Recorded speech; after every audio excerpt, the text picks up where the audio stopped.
Ahí estamos. Muy bien. Entonces, sigo compartiendo con ustedes.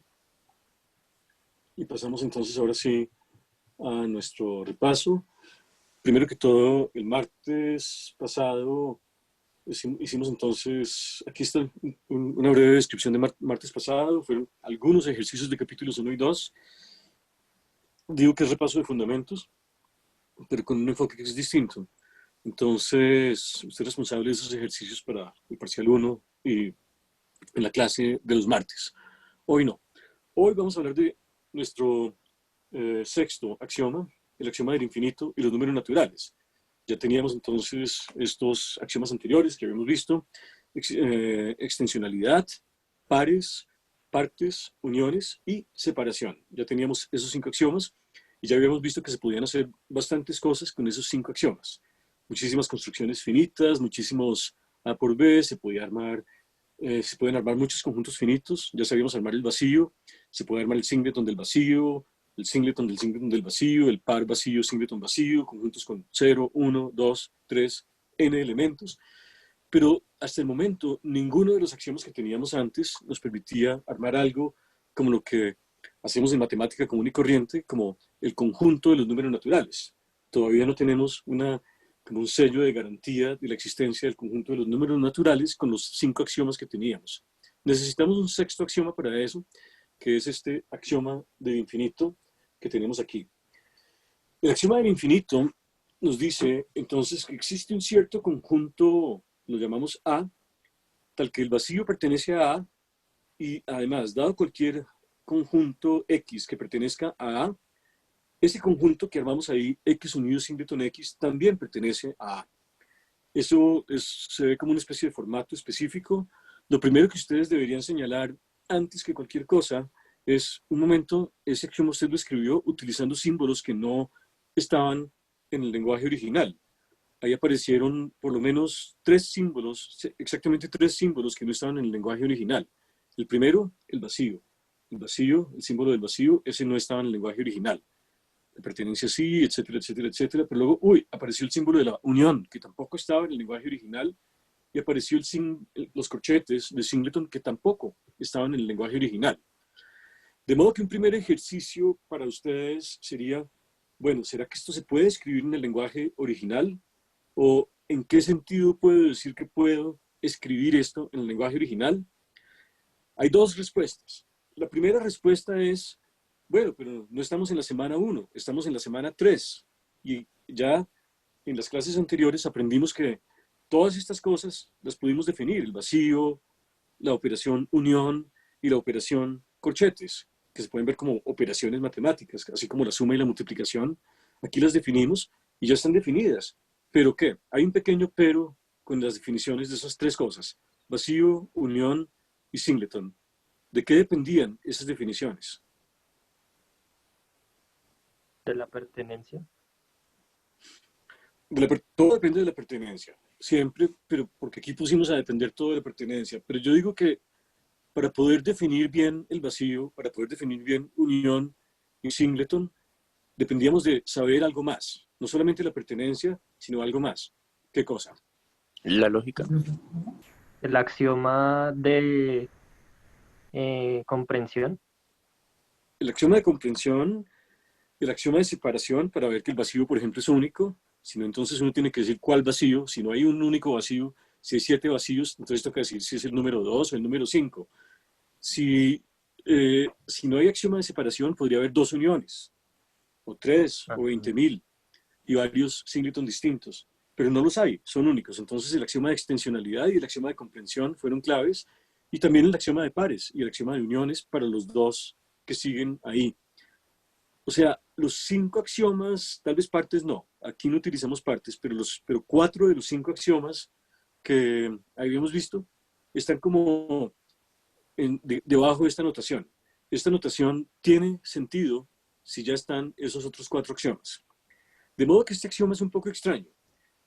No está escrito, por lo menos como está aquí proyectado en la pantalla, no está escrito exactamente en el lenguaje que habíamos dicho que íbamos a escribir todo, sino en un lenguaje enriquecido. Pero este lenguaje enriquecido tiene sentido gracias a que están los otros axiomas. Entonces aquí hay una especie de dependencia con la que hay que tener cuidado. El primer ejercicio para ustedes, que no lo vamos a resolver inmediatamente, sino lo voy a dejar para que lo piensen, es, ¿será que existe alguna manera de capturar esta noción de infinito si no tenemos los otros 5 axiomas? Si alguien hubiera llegado como, no hay axiomas y ¡pum! Entramos con el axioma del infinito. ¿Hubiera sido posible armar algo? ¿O será que lo que se captura no es lo que se quiere capturar? ¿Sí entienden la pregunta o no entienden la pregunta? Si no lo entienden, díganme para poder aclarar un poco. Ah, perdón, ¿se está grabando? Sí. Ah, ok. Gracias. Pero, Profe, ¿sí está clara la pregunta o no? no, profe, yo no entiendo la pregunta. Perfecto. La pregunta es, aquí les entregué un axioma que es un axioma escrito en un lenguaje como complicado. Es como que, piénsenlo de esta manera. Piensen que usted había comprado un computador y usted quería que el computador fuera lo más básico posible, que no tuviera perendengues, que no viniera con WhatsApp, ni con Gmail, ni con Google no sé qué, ni con juegos. ¿Por qué? Porque usted, digamos, es de computación o de sistemas y lo que quiere es sistema puro y duro, lenguaje de máquina, algo así. Pero llegó alguien y le dio un programa, pero el programa se lo dio en un lenguaje ya sofisticado. Aquí ya tenemos un lenguaje un poquito sofisticado, 3 símbolos, y con este lenguaje hay axioma del infinito. Y alguien puede llegar y decir, no, pero yo quería entender esto en puro lenguaje base. Pero alguien le dice, no, pero como usted ya, está bien, usted está en lenguaje base, pero usted ya construyó, por sus otros 4 axiomas, 5 axiomas, usted ya construyó el vacío, ya construyó la unión, ya construyó el singleton, entonces, ¿por qué se queja? Ahora usted tiene un lenguaje más poderoso, pues utilícelo. Pero entonces la pregunta para reformularla sería, si alguien dice, no, está bien, pero ahora yo me quiero devolver a mi computador en puro lenguaje más máquina, o sea, súper básico, no hay nada raro, y no quiero utilizar los otros axiomas, quiero empezar por el axioma del infinito, capturar lo que captura el axioma del infinito. ¿Lo puedo hacer? ¿Tiene sentido hacerlo o no? ¿Se puede o no se puede? Yo creería que sí, profe. Sí, sí se Creería que puede. sí. Hay que ver Pero la entonces se va a historia volver de todos los símbolos. un larguero. Esto se va a volver un larguero eh, y va a haber un problema, y es que si no está el axioma de extensionalidad, de pronto hay varios vacíos, y si no está el axioma de extensionalidad, de pronto hay varios uniones, varios conjuntos, unión, etc. Entonces, no voy a responder esa pregunta, la voy a dejar como juego mental para ustedes, pero sí les voy a decir que el orden de los axiomas en este caso fue muy conveniente. Porque gracias a este orden, si ya tenemos los otros axiomas, los vamos a usar como peldaños de una construcción, como que estamos armando una pequeña pirámide y ya tenemos una base ahí, todavía falta mucho para la pirámide, pero nos podemos parar encima de lo que construimos, nos podemos parar ahí y a partir de ahí, de estar parados en esa base, damos este axioma y lo podemos decir de una manera sencilla. Bueno, yo digo sencilla. ¿Es sencillo lo que dice este axioma o no es sencillo? ¿Se entiende lo que dice o, no o hay que explicarlo? Yo creo que hay que explicarlo. ¿Alguno de ustedes quiere lanzarse a tratar de interpretar el axioma? Así directamente no pasa nada si no es correcto, pero ¿alguno de ustedes quiere lanzarse a dar una primera interpretación de lo que dice este axioma? No sé, tal vez es como una idea, pero pareciera pero como está un súper tipo de, extraño. ¿cómo se llama? Inducción matemática. O sea, teniendo uno ya se Porque es tiene que el producto de ahí cruz para es adelante. ¿para qué? O sea, tratando de Para armar un vectores, infinito ¿cierto? así como O con... sea, para ya Tengo vectores. un base que es Pero al si menos hacemos un producto punto entre el de esto vacío. que Perdón, es un ahí, vector, ahí nos se da está un oyendo número. algo de otro curso, de producto punto, no sé por qué. Sí, profe, lo que pasa es que aquí está mi novia y estoy dando una tutoría. Lo Ok, siento. ok, Santiago. No, no, no, está bien. Pero entonces Santiago nos decía que la idea que se ve en ese axioma es que hay como una especie de construcción inductiva. Hay un punto de arranque que, ¿cuál es el punto de arranque que se ve ahí? En el A, Vacío Vacío de quiere el decir. vacío. espacio, profe. Exacto, el vacío. La letra griega, phi, que representa el vacío, sería como el punto de arranque. Y la segunda parte está diciendo, mire, cuando ya tiene un X en A, cierta otra cosa que todavía no hemos analizado mucho, X unido singleton X pertenece a A. O sea, algo nuevo pertenece a A. Entonces, fíjense que uno podría entonces empezar con un dibujo. Voy a compartir pantalla entonces ahora sí para empezar a escribir un poco, pero la idea, ahí la tienen. La idea es de este axioma del infinito. Disculpe, un momento. Ya. Es generalizar la definición de von Neumann de los naturales. Lo que vamos a hacer es capturar esa definición a través de la operación sucesor. Entonces, justo antes del axioma del infinito aparecía la operación sucesor, y esa nos recuerda una definición conveniente de von Neumann, que nos decía, mire, ¿usted quiere construir los números naturales? Obviamente se podría construirlos de muchas maneras. Le propongo la siguiente. Usted ya tiene el vacío, ¿cierto? Pues nosotros justificamos, listo, entonces ese es 0. Además, tiene 0 elementos. ¿Quién va a ser 1? Bueno, lo más fácil es tome el singleton del vacío o partes del vacío, es lo mismo, o singleton 0, tiene un elemento y llámelo 1. Lo que dice von Neumann es, cópiese de esta idea y continúe. O sea, coja 2 como el conjunto 0,1, el par 0,1. Entonces tiene 2 elementos y tiene exactamente los 2 que había construido. Entonces es como muy económica la construcción, es como que usted usa exactamente lo que necesita usar y no se inventa cosas raras. 3, entonces sería el trío 0, 1, 2. Usted ya tenía el 0, 1 y el 2, pues el 3 va a ser ese. 4 va a ser el cuarteto 0, 1, 2, 3. Y n más 1 pues va a ser 0, 1, 2 hasta n. Detrás de eso está esta pequeña operación que es muy importante, que se llama la operación sucesor. En toda la teoría de conjuntos, aunque es muy simplona, la operación va a ser muy útil y muy importante y nos va a permitir ir con Cantor hasta el transfinito. Esta misma operación más adelante, un poco más adelante, nos va a sacar de los números naturales, nos va a llevar al mundo transfinito. Esta operación entonces parece muy inocente, pero resulta ser muy poderosa. Entonces la vamos a poner aquí en grande porque es realmente importante. Sucesor de un conjunto cualquiera X, por ejemplo, sucesor de los reales, si ya tuviéramos los reales, todavía no los tenemos, pero si ya los tuviéramos, sería los reales unido con singleton los reales. Es como ingenuo porque es el mismo conjunto, pero le agregué un singleton. El singleton, ¿y el singleton quién es? Pues el conjunto, pero ahora como elemento. Entonces X aquí a la izquierda, X es conjunto, y aquí a la derecha, X es un elemento de un singleton.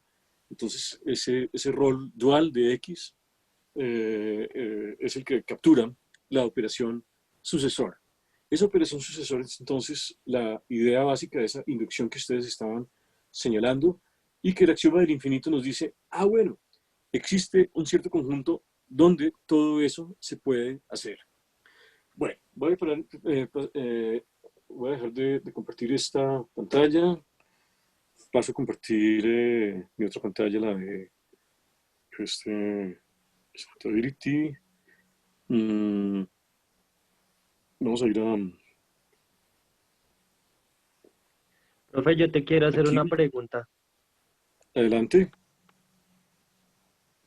Es que ya que ahorita hablaste de que estamos como resumiendo lo que hemos hecho hasta ahora y como dejar bien fijos los peldaños con lo que vamos a construir todo. Viendo lo que tú nos has dicho y también lo del capítulo del libro, hay ciertas diferencias como en los axiomas, ¿no? Pero me gustaría dejar claros los 5 principales porque es que tengo un lío como con la comprensión y, Ok, y la pero hoy estamos separación. viendo, sí, acuérdate que martes son los días de esas preguntas, digamos.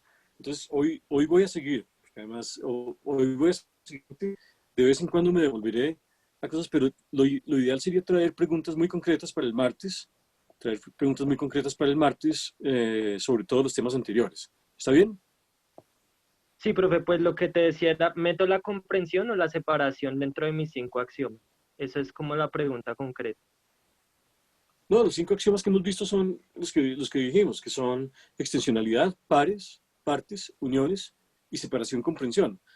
Ahora, separación-comprensión son infinitos axiomas, como habíamos visto, es un esquema axiomático, pero es exactamente ese, pero son esos 5, exacto.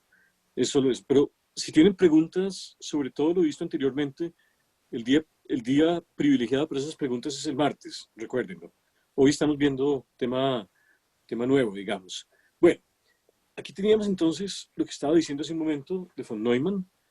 Entonces, el 0 es el vacío, el 1 es el singleton 0, que es 0 unido con singleton 0, o sea, el sucesor de 0. El 2 es el sucesor de 1, o sea, 1 unido con singleton 1, o sea, singleton 0 unido con singleton 1, o sea, el par 0,1. Y así sucesivamente. Ese es el sucesor. Y aquí la idea intuitiva que paso a dibujar en este momento es esta idea intuitiva de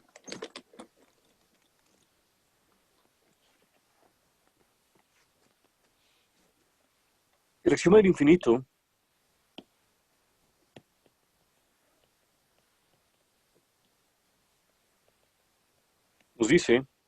Nos dice, empieza así, existe un cierto A, y pongo el existe así gigante porque realmente es un axioma de existencia. Nos postula la existencia de cierto A, tal que varias cosas. Estas cosas se van a resumir diciendo que A es un conjunto inductivo. No hemos dado la definición de conjunto inductivo, pero es exactamente lo que escribimos en el axioma y lo que ustedes ya vieron en las notas. Es un conjunto inductivo. Existe A tal que A es un conjunto inductivo. Y ser un conjunto inductivo, y precisamente ustedes detectaron esa inducción cuando les pregunté, era, bueno, el arranque es que el vacío pertenece a A. Pero además, dado cualquier X, si X pertenece a A, entonces el sucesor de X, voy a escribirlo así, pertenece a A.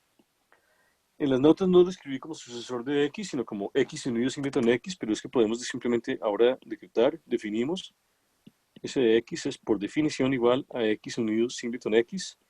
Esta definición tiene sentido, y vale la pena de pronto recordarlo en ese momento, tiene sentido cuando ya tenemos, cuando estamos bajo axiomas de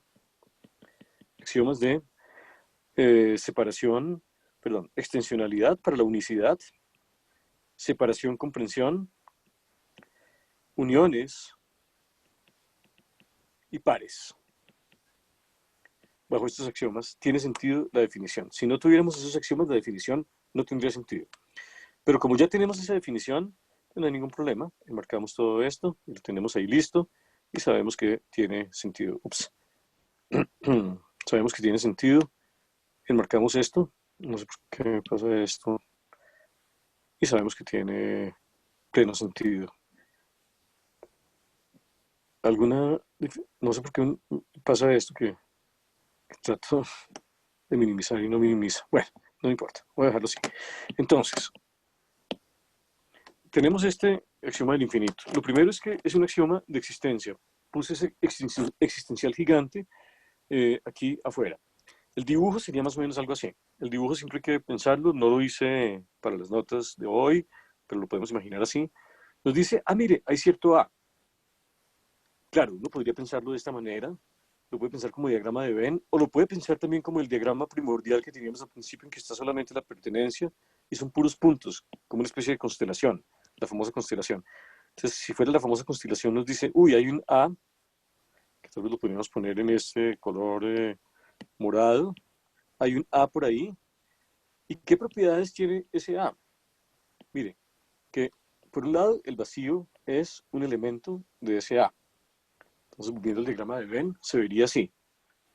Pero además, si me dan cualquier elemento X, yo ya tengo esa especie de función sucesor, le voy a pintar como una especie de flujo. Voy a pensar en la función sucesor como una especie de función, pero no la voy a acotar a A, sino la voy a ver como una especie de flujo, como si fuera un sistema dinámico en física, o un campo, algo así, que actúa sobre todo el universo. Todo eso es la función sucesor. Este campo verdoso, casi, digamos, se puede ver como una especie de campo de fuerzas que está actuando o algo así, tiene sentido cuando ya tenemos, como habíamos dicho aquí arriba, los famosos axiomas que no logro minimizar, los famosos axiomas estos. Lo logré, estos. Eso era lo que quería. Muy bien. Ok, entonces, ahí está. Entonces, ese campo actuando ahí, lo que nos dice es, básicamente, que A se queda cerrado bajo ese campo. Es decir, que una flecha como la que apareció aquí a la derecha está prohibida. En realidad, una flecha de este estilo está prohibida y esta está prohibida. Si alguien arranca en A y el campo actúa sobre este alguien que arrancó en A, se queda en A, siempre se queda en A, se queda en A, va y busca algo en A. No sé cómo funciona el campo, por ejemplo, este X lo manda a alguien en A. Entonces X lo mandaría al sucesor de X que pertenece a A. Estas flechas quedan prohibidas por el axioma. Eso es todo. El axioma no dice absolutamente nada más. Le dice, es que hay un conjunto que, por un lado, tiene el elemento vacío. Y luego, siempre que esté cualquier X es para todo X, el sucesor de X pertenece a A. Para todo X que pertenece a A, el sucesor de X pertenece a A. Eso es todo lo que está diciendo este axioma. En particular, por ejemplo, el sucesor del vacío, que es el 1, pertenece a A.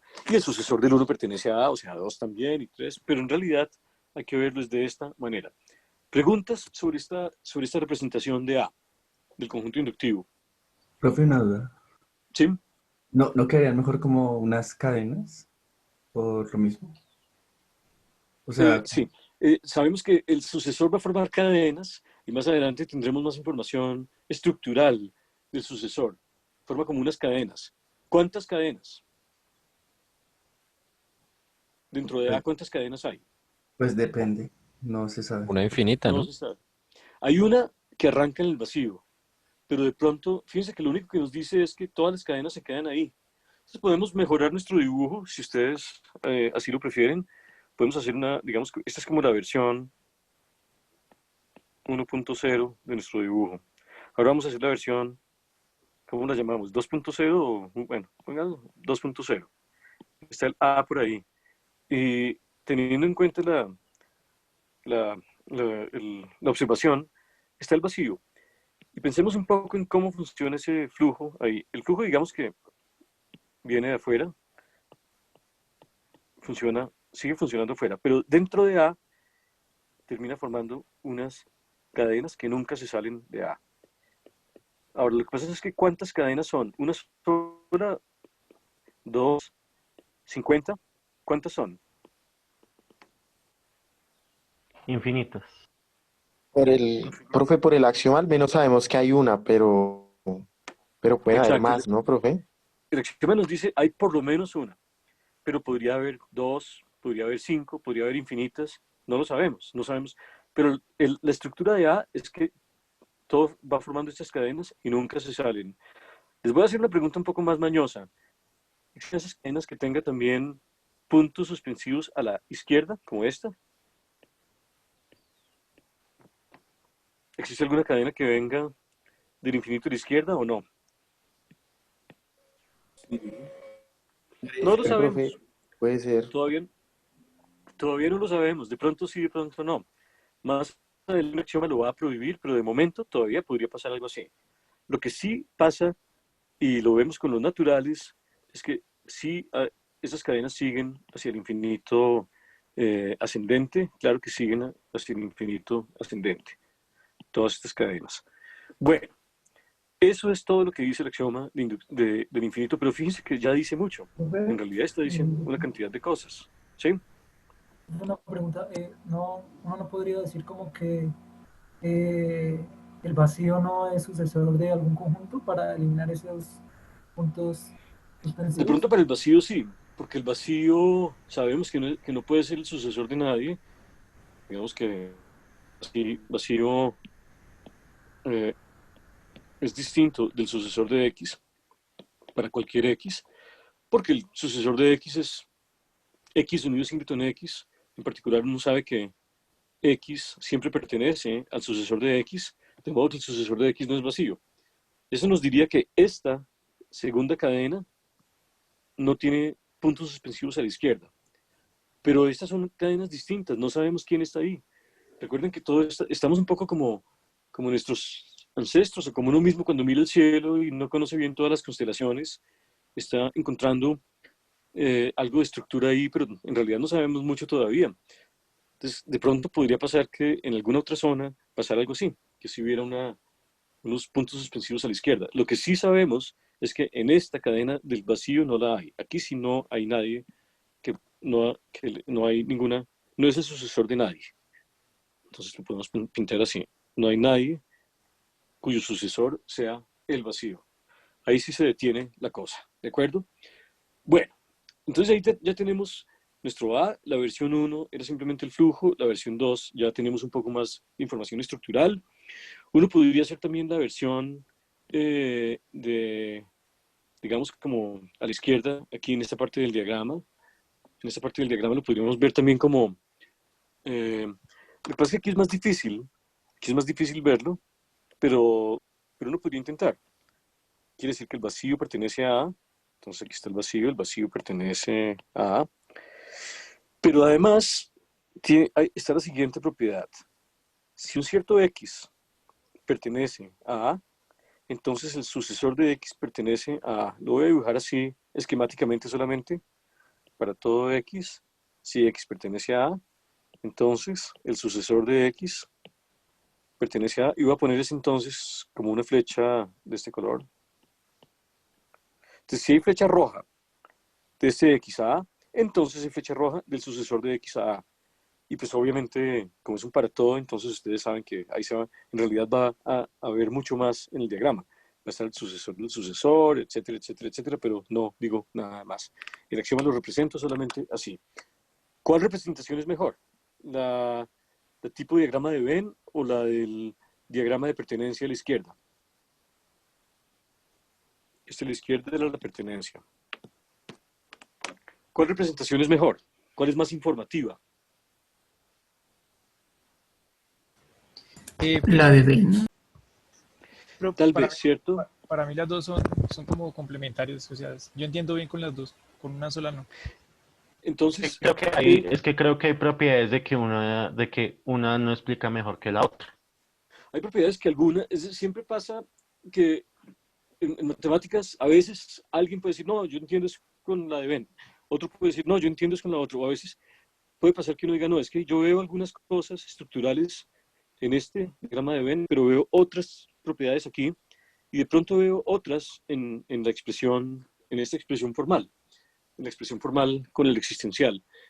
No, yo creo que la pregunta de decir cuál es mejor, en realidad no hay una respuesta absoluta porque ahí depende de lo que uno quiera ver. Lo que es importante para ustedes, jóvenes, es aprender a leer como en varios planos, a leer en planos más gráficos y de pronto con dos tipos de gráficas distintas o más, de pronto hay más representaciones gráficas y también aprender a moverse de ahí al plano formal o del plano formal ahí. Hay que aprender a moverse en todos. Realmente la matemática sucede en todos esos planos.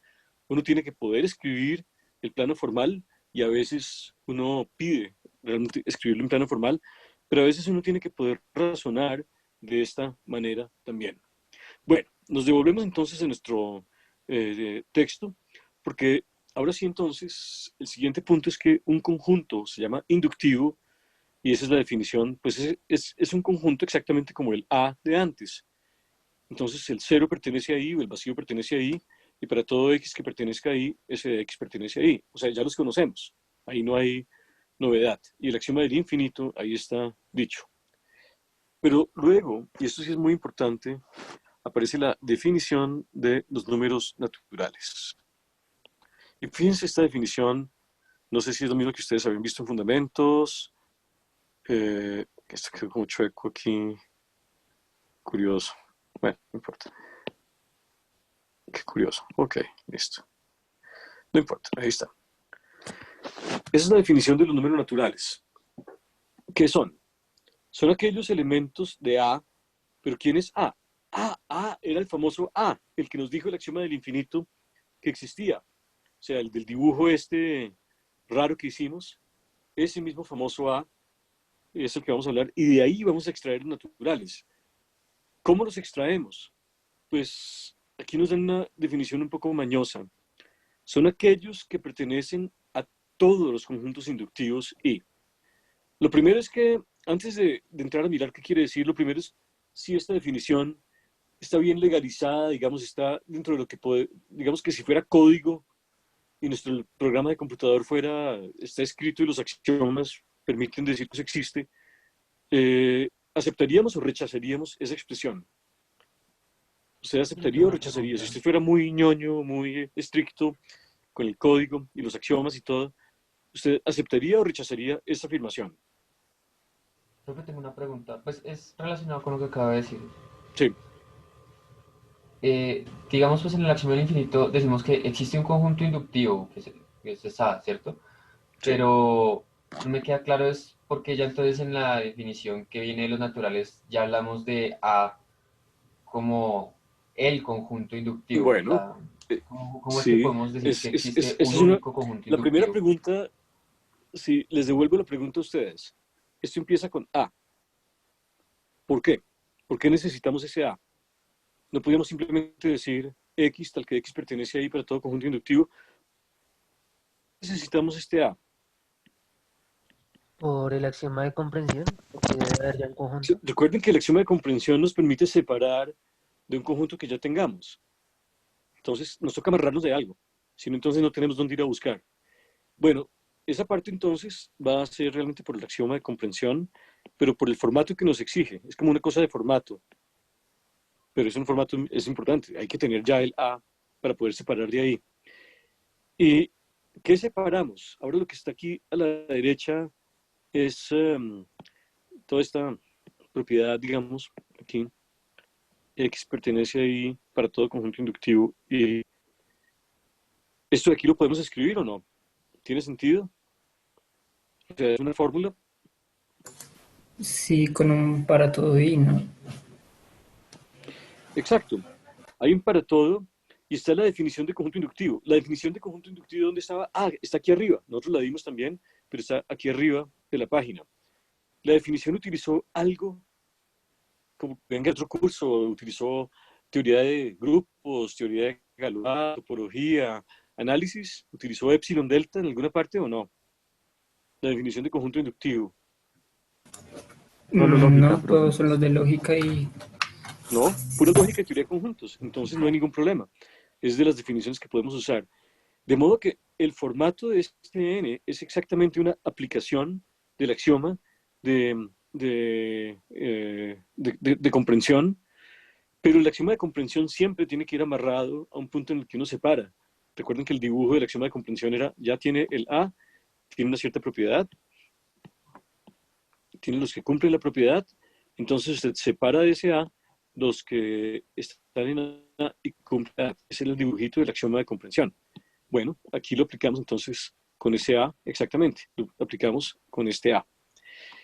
Si fuéramos a mirar en detalle cómo fue esta aplicación del axioma de comprensión, tocaría ir a buscar dentro de A todos aquellos X que están en todos los conjuntos inductivos.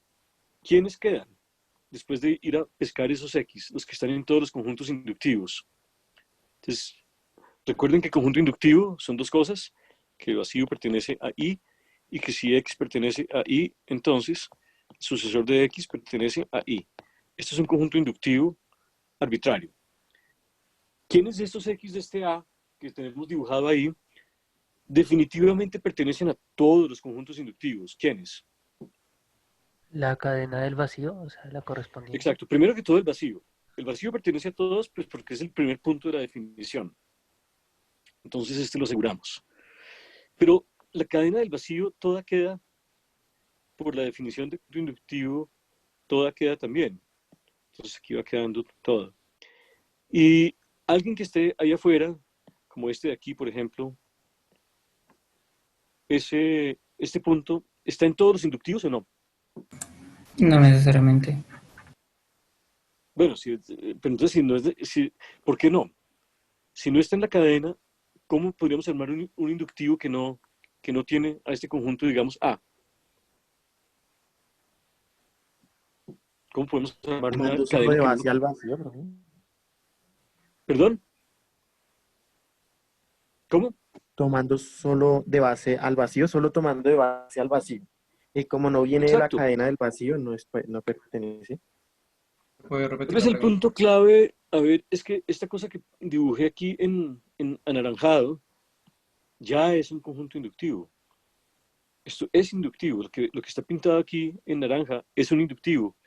Puede que no fuera el mismo A original. El A original yo no sé bien cómo era. Yo no sé si tenía solamente esta cadena o si tenía dos o 50.000 o infinitas, y no fue necesario decirlo, porque gracias al axioma de comprensión, si ya está el A, el morado, aquí afuera, entonces uno dice, ah, bueno, ahora escoja del morado todos aquellos puntos que yo sé que van a estar necesariamente en todos los inductivos, y lo que yo sí sé es que, bueno, garantizado el vacío, garantizados todos los de la cadena del vacío, y pues nadie más. Esto ya es inductivo, y este se llama los naturales. Los naturales aparecieron ahí. ¿Les pareció natural esta definición de los naturales o artificial esta definición de los naturales? A mí me surge una dudita cuando uno, o sea, aquí fijamos el vacío, pero Sí. si fijáramos otro conjunto que sabemos que es conjunto y definimos la función sucesor como los naturales Sí. y definimos la intersección y esa es nuestra base de los inductivos, también podemos definir los naturales con cualquier otro conjunto, tomando, digamos, un conjunto del vacío y luego usar el sucesor para definirla, profe. ¿Sería estable esa definición o necesariamente toca con el vacío? Sí, es una pregunta muy interesante, porque uno podría decir, ¿qué pasa si yo trato de armar naturales reales? Más adelante tendremos los reales. Así lo que se hace, y el 1, el sucesor de los reales, o sea, R unido, singleton R. Y el 2, pues el sucesor dos veces de los reales, o sea, R unido, singleton R, unido. Entonces, bueno, sucesor dos veces, que tiene como todos los reales como punto, y además un conjunto, o sea, además, perdón, unido con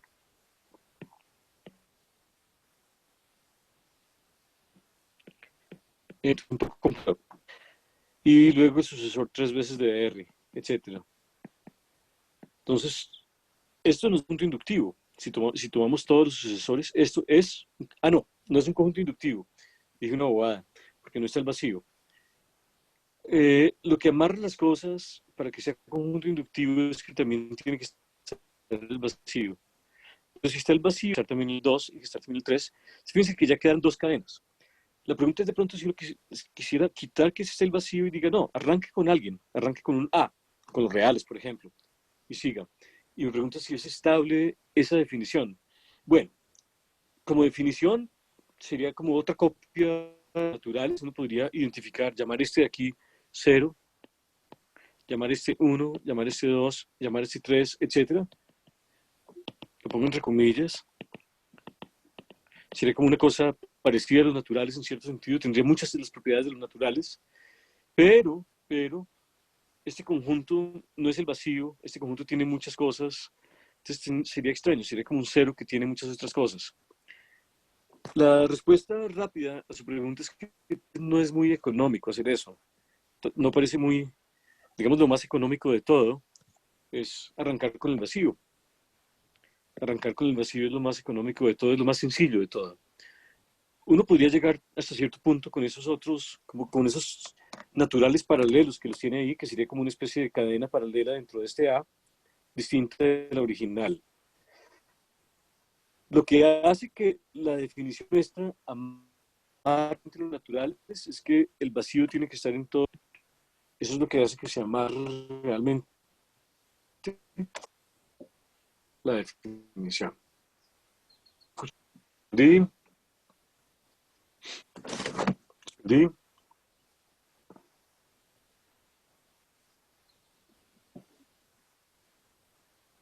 ¿Los perdí? ¿Por un momento? Qué pena, profe. ¿Qué dijo? Sí. Listo, profe. Creo que me perdí por un momento, ¿cierto? Ahí, ok. Lo que estaba diciendo es el hecho de que el vacío tenga que estar en todos los inductivos, como señalo aquí, ese hecho hace que se amarren realmente los naturales a esta copia y no a una copia arbitraria de los inductivos. Bueno, tal vez continuamos entonces con esto de aquí. Y hay un poco de proposiciones básicas. N es inductivo, y si es inductivo, N es un subconjunto de I, es bastante claro, pueden mirar la demostración, primera, ver que n es inductivo, sale directamente. Veamos un poco de ejercicios de esto, simplemente como para mirar. Les marqué como nota importante, la señalo en este momento. La definición que dimos no equivale a decir que n es la intersección de todos los inductivos. ¿Por qué? Porque parece que lo fuera. Uno diría, pero mire, ahí en su dibujo todos los inductivos contienen a n, entonces n debería ser la intersección de todos los inductivos. ¿Por qué no lo define así? De hecho, existen libros que lo definen así, pero hay un pequeño lío. Y aquí lo explica. Ya que el hecho de que exista un conjunto inductivo A, por el axioma del infinito, no garantiza la existencia del conjunto de todos los inductivos. Hay un pequeño detalle sutil aquí, y es que este conjunto de todos los inductivos, si no es un conjunto, usted no le puede tomar la intersección. Recuerden que la intersección se puede tomar cuando algo ya es un conjunto. ¿Por qué no garantiza la existencia del conjunto de todos los inductivos? Yo sé que existe un conjunto inductivo. El axioma del infinito me dio un conjunto inductivo, el famoso A. Pero ¿por qué decimos aquí que no, eso no garantiza todos los inductivos? Porque no hay un conjunto que los, o sea, no hay un conjunto definido que los contenga todos. Algo que digamos como y pertenece a tal conjunto que es y es inductivo. Exacto. Si tuviéramos algún X, yo no sé, que tú ya tuvieras todos los inductivos en un conjunto, uno podría separar este de aquí, pero no se puede. El principio de comprensión nos dice, si usted ya tiene ese conjunto puede separar de ahí, pero si no tiene de dónde separar, no lo va a poder hacer. Entonces, una cosa que sí es distinta, y es el ejercicio 3.1.2, es aquí. Los naturales sí resultan ser el conjunto de todos los I incluidos en A, son inductivos, donde A es el famoso conjunto, el morado, el conjunto que nos da el axioma del infinito. A es los naturales son la intersección de todos los inductivos incluidos en A. Esto tiene sentido porque I incluido en A quiere decir, recuerden, I pertenece a partes de A. Podemos separar, o sea, podemos escribir esto de aquí como I que pertenece a partes de A, tal que I es inductivo. Esto de aquí existe por el axioma de comprensión y por el axioma de partes también, etc. Entonces, de ahí podemos separar los naturales. Hay que demostrar esas cosas. También que intersección de dos inductivos X y Y es inductivo. ¿Es eso claro o no es claro?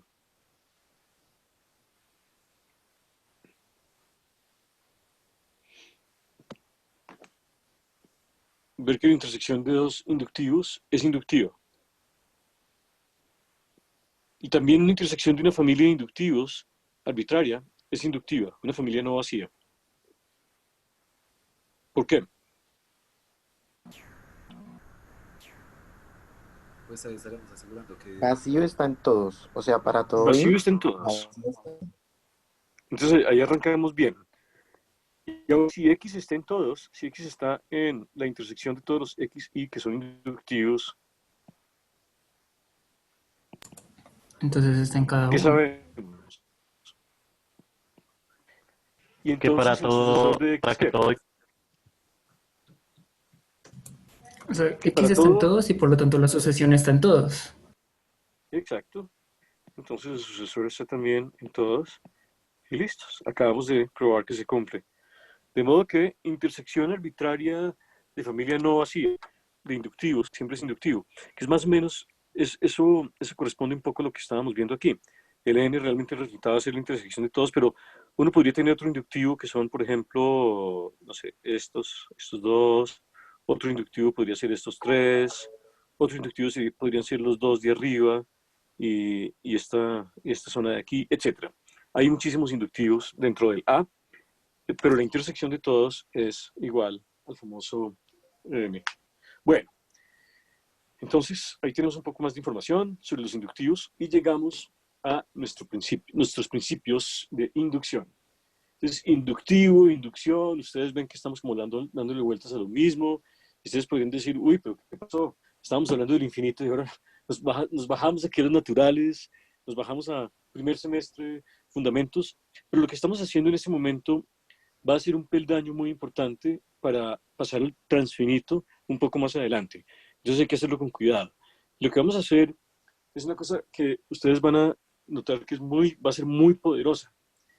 Y es que con los axiomas que tenemos en este momento, ya no solamente podemos ir construyendo conjuntos como habíamos hecho al principio, el vacío, A, U de A, partes de A unión B, etcétera, sino que vamos a tener un motor mucho más poderoso que va a ser el principio de inducción que ustedes conocen, ustedes saben que es un motor poderoso.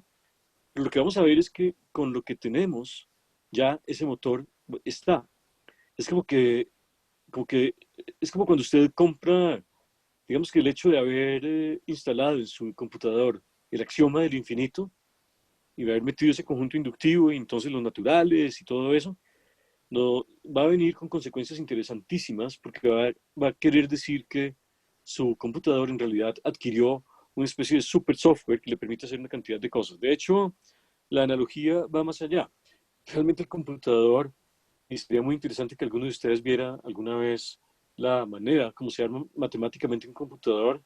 Lo más difícil, la etapa inicial más difícil de un computador, cuando uno comienza a armarlo a partir de circuitos, matemáticamente, eso se puede hacer en términos de puros grafos, es lograr simular los números naturales y lograr simular el principio de inducción. Una vez un computador tiene el principio de inducción, las cosas arrancan y se puede hacer algoritmos y puede hacer todo lo que se le da la gana con el computador, siempre y cuando sea. El primer paso bien difícil es, ¿usted cómo hace qué? Un poco de circuitos, haciendo conexiones de cables y poniendo compuertas, en un momento dado, permitan hacer inducción, o sea, meter programas algorítmicamente. Esto es lo que va a pasar exactamente con los axiomas. Nuestros axiomas ya nos van a permitir hacer eso.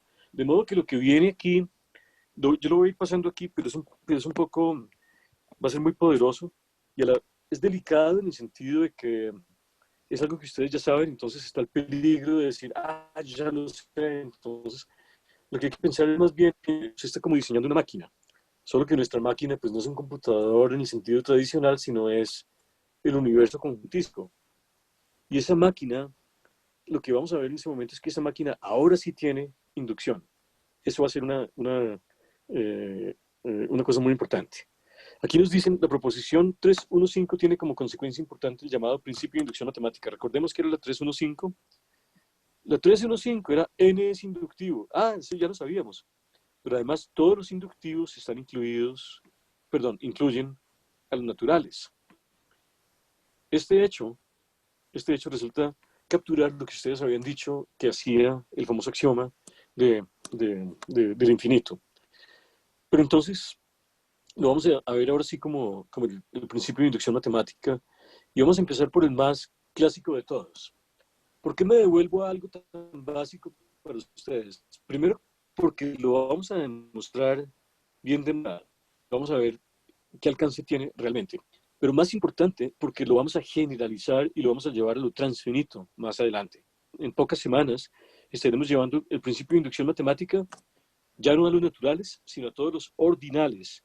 Eso es uno de los pasos más poderosos de toda la matemática del siglo XIX. Haber extendido la inducción más allá de lo finito. Pero entonces en este momento nos toca repasar un poco, por repasar cómo ocurría el mundo finito, pero además justificarla. Lo primero es entonces, les dan una propiedad P, expresada por medio, de nuevo, de una fórmula con posibles otras variables no cuantificadas, llamadas parámetros, y una cosa que agrego aquí es del lenguaje de la teoría de conjuntos. Tengo que escribir en puro epsilon, si quiero. Bueno, si esa fórmula vale para 0, tiene una variable libre x, y además para todo n natural se transfiere de n a n más 1, entonces puedo concluir que vale para todos los naturales. P de n se tiene para todos los naturales. La demostración es muy sencilla, son esos 3 renglones. Usted dice, mire, sea I el conjunto de los naturales que satisfacen la propiedad. Entonces, usando las dos hipótesis, uno ve, miren, I tiene el 0, y I es cerrado bajo sucesor. N más 1 es el sucesor de N. Esa es la notación que vimos antes aquí. Pero eso es exactamente decir que I es inductivo. Pero como I es inductivo, N está incluido en I. Pero I, por otro lado, era un conjunto de naturales, entonces I también está incluido en N. Conclusión, I es igual a N. Y se acabó. ¿Alguna pregunta con respecto a esta prueba? ¿O les parece demasiado trivial? ¿Algún comentario?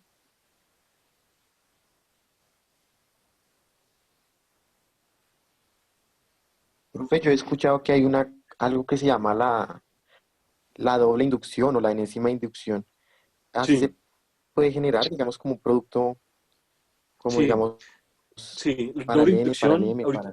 ahorita más adelante en el libro aparece, de hecho, porque vamos a ver que, o sea, cuando usted logra en su computador, digamos, cuando alguien pasa de tener una máquina plancha, digamos, una plancha ahí de circuitos, y logra captar los números naturales, también logra codificar muchas cosas. Gödel nos enseñó en los años 30 del siglo pasado que, que realmente se logran codificar tantas cosas que se logra incluso codificar la verdad de los naturales, y eso trae unos problemas que no se estudian en este curso, que son muy interesantes, pero que se estudian en lógica matemática. Es algo muy explosivo. Es decir, estamos el anaranjado del dibujo aquí, ese famoso conjunto inductivo, no es solamente un conjunto de números naturales. Eso le va a permitir hacer codificaciones de algoritmos, codificaciones de doble inducción, de triple inducción, de enésima inducción. Es decir, los naturales son un objeto muy peculiar, porque ahí los tendremos y ya traen consigo una cantidad. Es como si compra un software y el software en realidad le servía para mucho más de lo que usted le servía. Usted cree que le sirve para una cosa y no, le sirve para una cantidad de otras cosas, no para todo. Hay cosas que no puede hacer los naturales, pero sí muchas más. De modo que sí, podremos ver algo de inducción doble, etcétera. Vamos a empezar con propiedades muy básicas de los naturales. La primera es que aparece esta definición de algo que va a ser un orden, todavía no se ve como orden. M menor que n, lo definimos como M pertenece a n. Entonces fíjense que la definición de von Neumann, de cero, como el vacío, etcétera, la estamos poniendo a jugar ahí. Estamos precisamente poniendo a jugar la definición del vacío ahí. Y lo que vamos a hacer es esto. Decir, mire, tomemos en serio a von Neumann. Entonces cero es el vacío. Pero el 1 era igual al singleton vacío.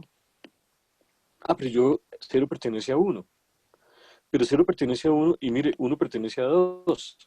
Porque 2 recuerden que era igual pues al 0, 1. Entonces pertenece a 2 y 0 pertenece a 2. Aquí también hay tenencia. Y 2 pertenece a 3 y 1 pertenece a 3 y 0 pertenece a 3. 0 pertenece a 3 y así sucesivamente. De modo que la pertenencia aquí me sirve exactamente para capturar el orden estricto. Yo voy a tener que n pertenece a m en definición de n menor que m, porque nuestra intuición de n menor que m se ve capturada ahí, y eso nos va a permitir probar propiedades de n menor que m de una manera más o menos automática, porque ya tenemos la pertenencia. En ese conjunto inductivo peculiar, los naturales, el grafo de pertenencia es muy, muy, muy especial. Aquí lo vemos. Entonces, podemos demostrar, bueno, ustedes se reirán, n menor que n más 1. Ustedes dirán, uy, esto parece como el primero de primaria, ¿cierto? N menor que n más 1, pues sí, pero lo vamos a demostrar con nuestra definición de este momento. Y también que k menor que n más 1, sí, solo sí, k es menor que n o k es igual a n. Ustedes dirán, no, pero esto lo sabe mi hijo, mi sobrino, no sé qué, que tiene 5 años, ya sabe esto. Ellos ya saben esto, ¿cierto? ¿O no? ¿Sí o no? Sí, profe. ¿A qué edad sabía esto? ¿A qué edad aprendió usted que n era menor que n más 1? Sí, en un ámbito ¿O a qué práctico, edad profe, sí, claro. Desde chiquitos, ¿no? Si me dan pues, menos que a mi hermano, todo eso. Cuando uno empieza a desde- contar, ¿no? contar, o sea, usted sabe si en el carro caben 5 personas, de pronto no caben 6 personas, ¿cierto? Y 6 es 5 más 1. Llegó una persona más, tiene que decir, no, qué pena, pero ya no hay puestos, ¿de acuerdo? Obviamente, es en ese nivel formal, pero de alguna manera este lema es muy extraño, porque es como que vamos a demostrar algo que ya sabíamos desde hace muchos años, pero lo vamos a hacer. El primero es este. Lo que hay que demostrar es que n pertenece a n más 1, pero es simplemente notar que n pertenece a singleton n, y listos. Singleton n, fíjense que pues, es un subconjunto de n unido con singleton n, pero este es n más 1. Entonces se acabó, n menor que n más 1, ahí está. Y k menor que n más 1 es equivalente a decir que k es menor que n o k es igual a n. Porque k menor que n pertenece a n más 1, o sea que k pertenece a n unido singleton n. Pero ¿qué posibilidades tiene de pertenencia? ¿O lado izquierdo o lado derecho? Si es lado izquierdo, entonces k pertenece a n. Y si es lado derecho, es porque k pertenece al singleton n, y la única manera de pertenecer al singleton n es ser igual a n. De modo que ustedes, de pronto les da risa, ustedes dicen, no, qué estafa, estamos aquí en un curso de la universidad, nos van a hablar de Cantor, del infinito, de las paradojas, de no sé qué, y estamos viendo cosas que ya sabían cuando tenía 3 años o 2 años, o yo no sé. Sí, en este momento es verdad, pero esta proposición, lo que es bonito no es el saber que n es menor que n más 1, no es que estemos aprendiendo eso, sino que estamos viendo que para la pertenencia captura perfectamente eso. Y seguimos por un rato seguimos exactamente en algo muy similar. Profe, yo Si tengo n una es un natural, pregunta. sí.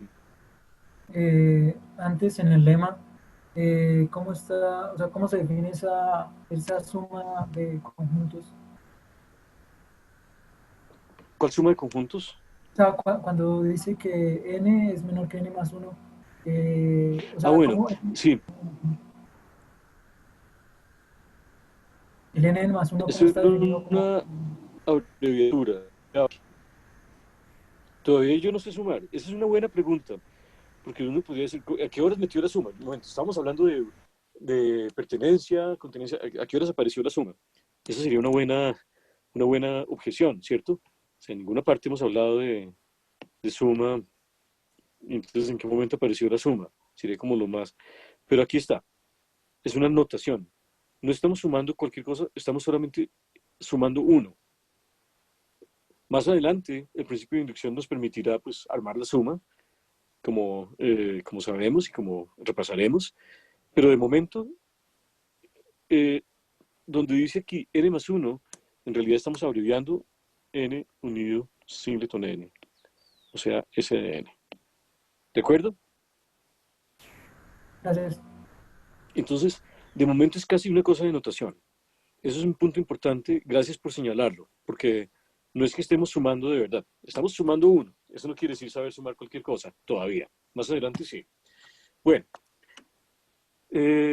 veamos el segundo. Voy a dejar para que ustedes vean todo lo demás. Todo elemento de un número natural es un número natural.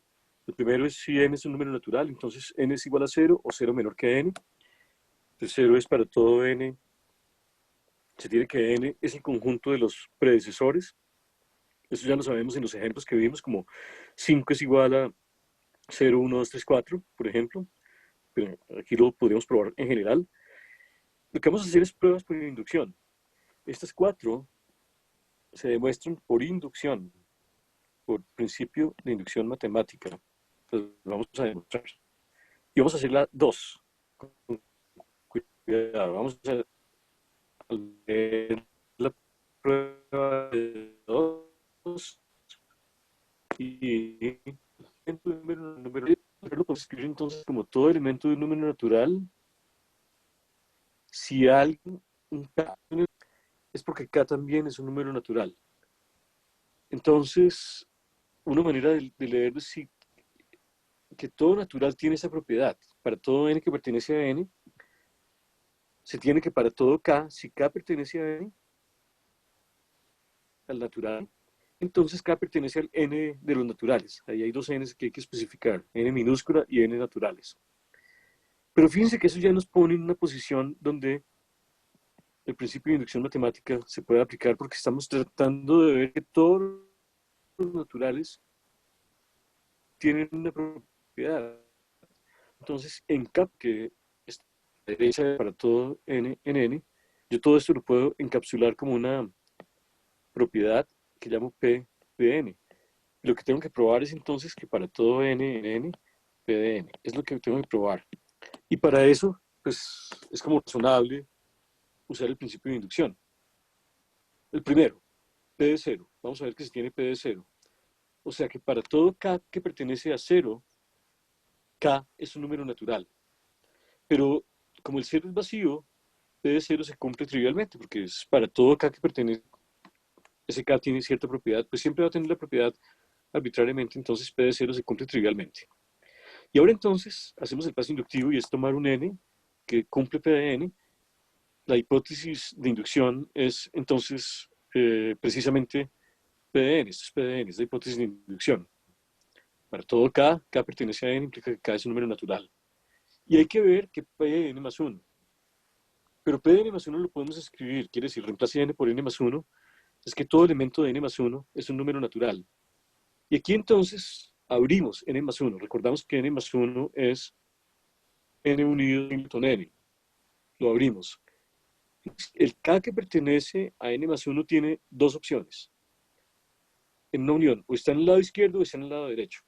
Si está en el lado izquierdo es porque pertenece a N. Y si está en el lado derecho es porque es igual a N. Bueno, si es igual a N, si pertenece a N, perdón, la hipótesis de inducción nos decía, entonces es un elemento de los números naturales. Y si en el caso 2, si es igual a N, pues ya es un número natural, porque N era un número natural. Acabamos de ver que P de N implica P de N más 1. Y acabamos de ver también que P de 0, que Alice, ¿esa prueba? ¿Preguntas sobre esa prueba?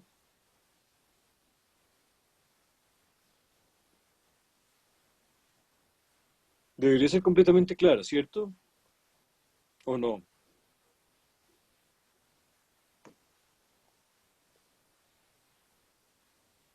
Jóvenes, ¿me están escuchando o no?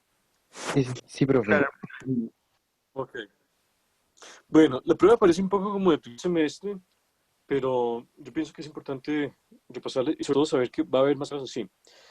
Aquí, por ejemplo, se tiene que el orden es transitivo. Bueno, ustedes podrían decir, pero todo orden es transitivo. Sí, pero no habíamos dicho que era orden. Por el momento era solamente una relación, que era la pertenencia. Lo que hay que ver es que aquí la pertenencia se comporta transitivamente. Normalmente no es cierto. Si A pertenece a B y B pertenece a C, normalmente el conjunto no pertenece a C. Pero aquí sí. Y aquí también se tiene para todo número natural, él no pertenece a sí mismo. Eso es muy importante, reflexiva. Y es asimétrica.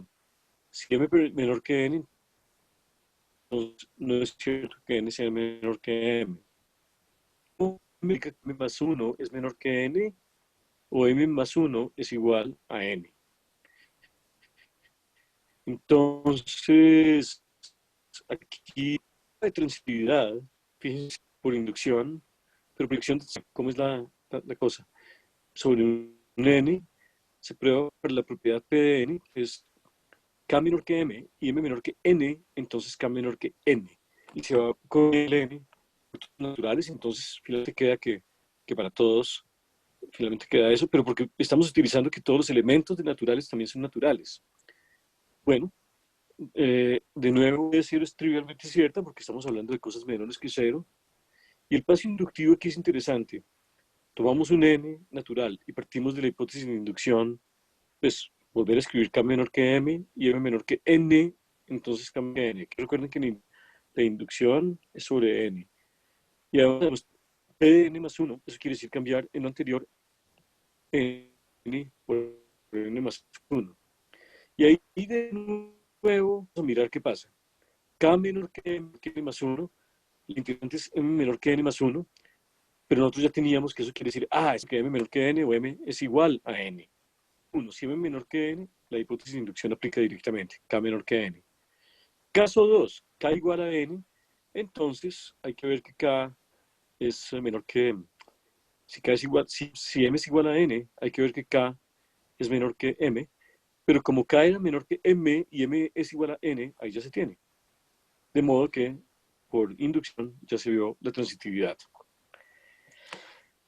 Este es interesante.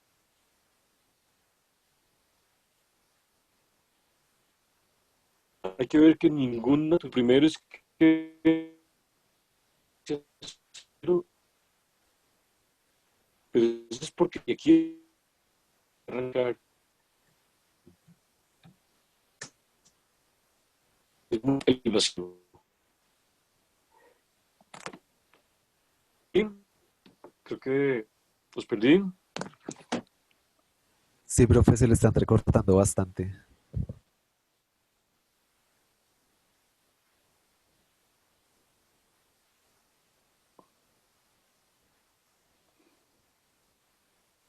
¿Me están escuchando? Más o Sí, menos. profe, ahora mejor. ¿Qué pasa?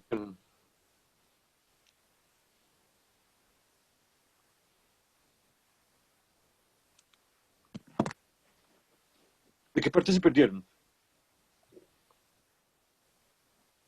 Ups. Estaba mencionando que, pues, o sea, ya estaba concluyendo la parte de que por inducción se sacaba la transitividad. Sí, y luego empecé a hablar de la irreflexividad y dije que ahí P de 0 no es trivial. P de 0 es porque el 0 es el vacío. Entonces vacío no pertenece a vacío, es cierto, pero porque es el vacío. Si no arrancáramos del vacío, podría ser difícil probar P del 0. Pero como el 0 es el vacío, no hay ningún problema. Y ahora hay que ver que si n no pertenece a n, entonces n más 1 no pertenece a n más 1. Entonces, nuestra hipótesis de inducción es que n no pertenece a n. Esa es la hipótesis de inducción. Y hay que ver que n más 1 no pertenece a n más 1. Entonces aquí lo que hay que recordar es que n más 1 es n unido a n. Entonces hay que ver que n más 1 no pertenece a n unido singleton n. Si perteneciera, de alguna manera, es porque n más 1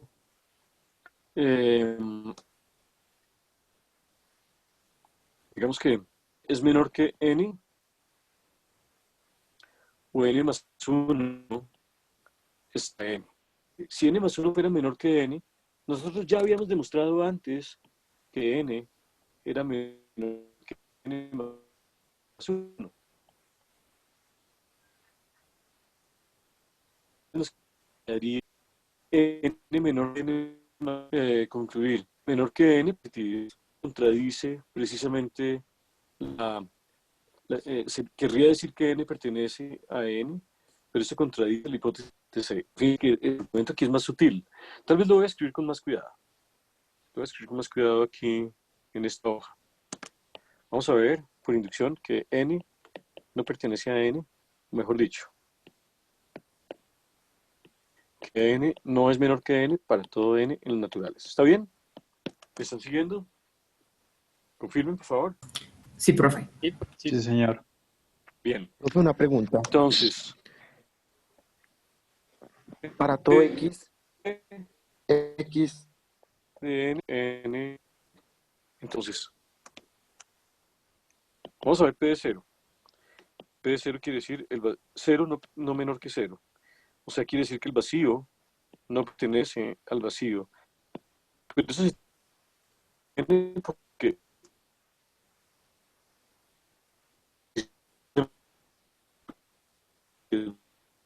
como es vacío, puede tener. Si no fuera vacío, no podríamos decir que si tengo P de n, entonces tengo P de n más 1. De modo que mi hipótesis de inducción aquí es P de n, o sea, n no es menor que n. Y hay que ver que n más 1 no es menor que n más 1. Hagamos los detalles. Los detalles entonces serían los siguientes. Suponga que n más 1 sí es menor que n más 1, para contradicción. Pero eso querría decir que n más 1 pertenece a n más 1, que es igual a n unido con singleton n, porque es el sucesor. Pero si pertenece a algo así, pertenece n más 1, es igual a n. Caso 1, n más 1 pertenece a n, querría decir entonces, fíjense, n más 1 menor que n, pero por otro lado teníamos que n era menor que n más 1, eso lo probamos antes. Y como ya probamos por transitividad, sabríamos que si tuviéramos n menor que n más 1 y n más 1 menor que n, podríamos concluir inmediatamente que n es menor que n. Pero n menor que n contradice la hipótesis de inducción. Esto contradice la hipótesis de inducción. Luego, este caso no se puede tener. N más 1 pertenece a n. Ahora el otro caso, n más 1 igual a n. Bueno, pero si n más 1 fuera igual a n, ¿cómo sería la cosa? ¿Cómo podría ser n más 1 igual a n? Ah, miremos. N más 1 es igual a n, pero n más 1 es igual a n unido singleton n. Si esto es igual a n, fíjense que tenemos una igualdad de dos conjuntos, n igual a n unido singleton n. ¿Qué querría decir eso? Que a la izquierda hay un elemento, el elemento n, que pertenece al conjunto, luego n sería un elemento del conjunto a la derecha, o sea, ¿de quién? De sí mismo. De N, profe. Pero esto de nuevo contradice la hipótesis de inducción. Entonces fíjense que este es sutil, este de aquí no es tan trivial. Requiere utilizar la transitividad y requiere utilizar la hipótesis de inducción y partir en dos casos y ver, el primer caso me llegó a una contradicción y el segundo también me llegó a una contradicción. Conclusión, mi hipótesis estaba mal. Conclusión de todo esto es que n más 1 no pertenece a n más 1. Conclusión, nunca se tiene, o sea, se tiene la propiedad para todo n. Y eso. Es bonita esa prueba, ¿cierto? Sí. Esta es bonita porque esta Bastante sí interesante. muestra el poder de esta definición de von Neumann. Bueno, me voy a volver a la hoja que les había compartido antes. Entonces dejo de compartir aquí, un momento. Correcto, y paso a compartir la otra pantalla en un instante.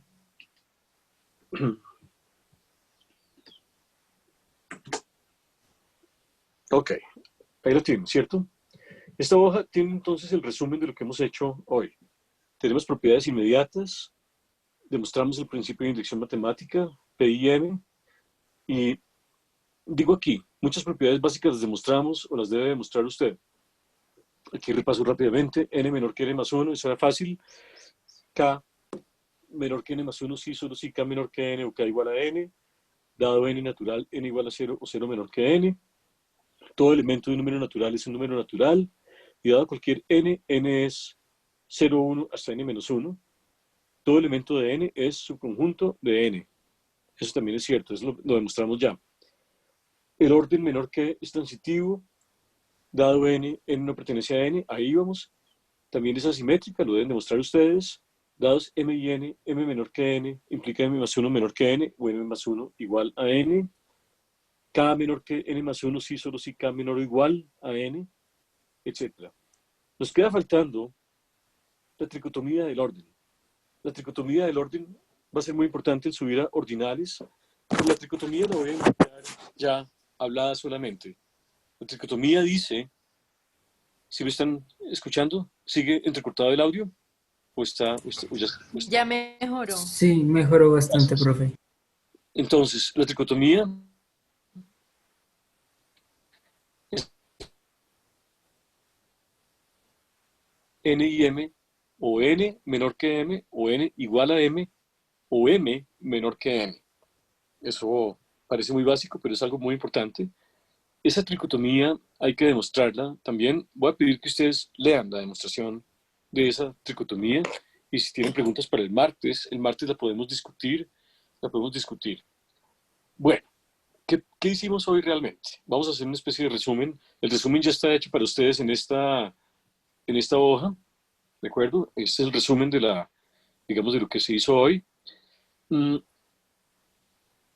¿Fue más o fue menos que la clase pasada del jueves, o la clase antepasada del primer jueves? ¿Se hizo más o se hizo menos? En cierto sentido, ustedes podrían decir se hizo menos, porque hicimos solo un axioma. Antes hicimos 2 axiomas y 3 axiomas, y ahora solo un axioma. Entonces, Pero es que pero fue este un axioma axioma era más bravo. complejo. Este axioma requería solamente pensar en el enunciado mismo del axioma nos obligó a hablar de varias cosas. ¿En qué sentido tiene, digamos, se puede escribir el axioma? ¿De qué depende el axioma? Y luego leer el axioma y extraer de ahí los conjuntos inductivos, en particular los naturales, pues tomó algo de tiempo. Y ya salieron los números naturales. De modo empezamos a demostrar propiedades, algunas, pues la más poderosa, digamos que es el principio de inducción matemática, y luego algunas propiedades, algunas aparentemente muy básicas, como n menor que n más 1 para todo n, pero luego empezamos a ver que con esas propiedades, más esta definición de von Neumann, tenemos un agarre muy preciso sobre los naturales y muy interesante. Ese es entonces como el diagrama de lo que pasó. Hay más propiedades y yo creo que ustedes deben hacer el trabajo de mirar en el libro las que faltaron, consolidar las que discutimos hoy. Está la grabación, va a estar la grabación. He estado un poco mal con colgar las grabaciones, tengo que poner al día todo eso, pero muy importante es tal vez no basarse tanto en las grabaciones. Las grabaciones es bueno que vayan y pesquen algunos puntos de pronto que hayan quedado poco claros, pero es preferible estar en clase para preguntar en clase. Ustedes saben que aunque las clases de los jueves hablo yo la mayoría del tiempo, también pregunto cosas y ustedes pueden preguntar. Y las clases de los martes son aquellas en las que realmente la prioridad, digamos que se invierte un poco y digamos que las preguntas de ustedes o las soluciones de ustedes son el eje principal de la clase. Más adelante, cuando haya mucho más material y cuando los grupos hayan empezado ya a elaborar sus temas, digamos que parte de las clases de los martes también van a ser presentaciones de algunos de los grupos. Voy a organizar eso en lo que viene. Nos queda faltando entonces solamente la tricotomía del orden. Les voy a hacer una pregunta puede ser de adivinanza, porque no quiero, o sea, de pronto ya miraron, de pronto no han mirado, pero ¿qué debería seguir después? Ya armamos los naturales. ¿Qué debería seguir después? De acuerdo con este curso. Clases de orden. Clases de orden y qué más. ¿Sí? Pues a partir de Los eso enteros, definimos los enteros. Exacto, los enteros, luego los racionales, y hasta ahí las definiciones van a ser, digamos que esas las podemos hacer más o menos rápido porque van a ser muy parecidas a las que ya han hecho, pero la de los reales va a ser delicada y va a ser importante. Bueno, ustedes en algunos cursos, algunos de ustedes ya vieron probablemente la construcción de los reales por cortaduras de Dedekind, ¿o no? No sé. Construcciones de Cauchy. Sí. Ah, la vieron por sucesiones de Cauchy, perfecto. Entonces aquí la haremos por cortaduras de Dedekind. Va a ser otra manera de armar los reales. Con sucesiones de Cauchy es muy bonito porque uno utiliza directamente la noción de sucesión, pero fíjense que esa construcción en cierto sentido es mejor en análisis. La nuestra va a ser un poco más conjuntística. Después, en los ejercicios que haremos más adelante, todo eso se va a poner junto y vamos a ver que son equivalentes, las dos construcciones. Pero esa va a ser delicada y nos va a tomar un poco de tiempo y nos va a llevar a nuestro gran tema. Si ustedes recuerdan a Saharon Shelah hace una semana, la semana pasada, él hablaba mucho de la estructura del continuo. Entre otras cosas quería comentarles, ya están las charlas de Shelah. Voy a poner el enlace en el blog de clases. ¿Está bien? Ya está el enlace a las charlas, las 3 charlas. Están muy recomendadas. La 1 es, yo diría, casi obligatoria para este curso. No porque vaya a ser un parcial sobre la charla 1, porque sería destrozar algo muy bonito, pero es algo que realmente puede ayudar con su visión del curso de una manera un poco más transversal. No tanto en los detalles, pero sí en qué está pasando realmente con esto, con el infinito. La 2 y la 3 se meten ya mucho más en la estructura de los reales y pueden ser también una buena, digamos, como una buena motivación general para algunos de los temas. Si ustedes dicen, este tema sería chévere entenderlo en nuestro grupo, su tema de trabajo de grupo podría venir de ahí. Entonces los invito de manera muy especial a ustedes como estudiantes de introducción a la teoría de conjuntos a mirar la charla de Schellag, a mirar la charla de Schellag, las 3 charlas. La 1, digamos, por los temas más generales, y la 2 y la 3 por los temas más específicos que de pronto algunos de ustedes quieren indagar en el curso. Bueno, no es más por hoy. Ya tenemos bastante tema por hoy. Fue una clase un poco distinta. Agradezco muchísimo a todos los que intervinieron y a todos los que seguramente también pensaron muchas cosas a raíz de las intervenciones. Aunque se nos fue un poco de tiempo en esas intervenciones, yo creo que era importante como ubicar algunas posiciones y principalmente, más allá de las cosas específicas que se dijeron, saber que están todos esos temas, como el de las lecturas que nos señaló alguien aquí al principio, no recuerdo quién, sí, Juan David. Todo este chat queda también, en la grabación queda el chat, entonces pueden recuperar también lo que quieran de, digamos, el enlace o los nombres que aparecieron ahí. Y bueno, cierro hoy con una invitación que en todo caso es importante a cuidarse mucho siempre, ¿no? No solamente en estos días convulsionados, sino siempre, y a cuidarse entre ustedes, dentro de sus grupos, como ciudadanos, como alumnos de un curso, que creo que es lo que están haciendo al participar. Hay una variante del cuidado ahí. Lo importante es extenderla de la mejor manera posible. Muchísimas gracias. Nos vemos el martes entonces. Gracias, profe. Hasta luego. Muchas gracias, profe. Gracias, profe. Hasta luego. Hasta luego. Gracias, profe. Hasta luego, profe. Hasta luego.